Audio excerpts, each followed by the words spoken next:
According to the Vale of soul-making theodicy, humans were created in the image of God. However, they were left morally imperfect to complete the process themselves. Therefore, humans have the potential to achieve perfection in the future and become the likeness of God, as in fulfilling God's purpose for humanity. Reason for evil.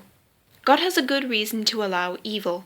Evil is needed so humans develop the soul. Virtues that are formed by overcoming challenges are more valuable.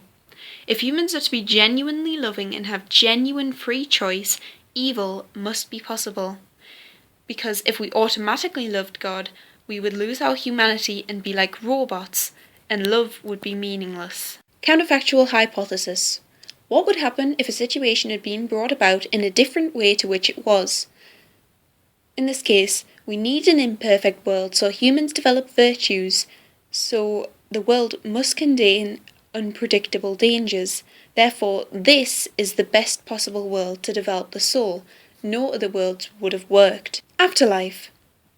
The development into the likeness of God isn't complete in the mortal life. We must inherit eternal life to complete our development.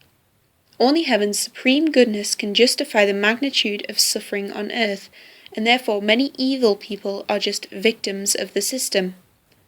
And all will be given eternal life. Epistemic distance. This is a distance where humanity is aware but not certain of God. There is a knowledge gap between God and humans.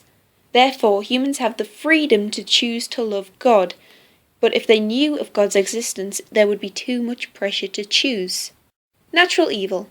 The reason for its existence is, if the world was a paradise, there would be no possibility to develop courage, honour and love, and there would be no difficulty in following God's rules, therefore no freedom. Therefore there needs to be opportunities to develop into God's likeness. Evaluation. Strengths. Many, such as Irenaeus, support the idea that free will justifies evil, or we'd be like robots. Jill Edwards also emphasises the importance of suffering for developing virtues, such as trust, courage, integrity and tolerance.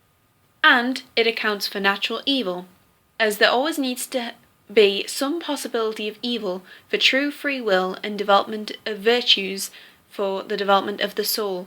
Weaknesses. William Rowe says that you can't justify the extent of evil and suffering in the world. For example, war, the Holocaust, famine, disease, etc. Also, not everyone deserves to go to heaven. For example, Adolf Hitler. If they do, then it makes acting moral pointless if everyone is rewarded, so there is no reason to be good. And finally, it can't explain animal suffering, as they don't have souls or morality.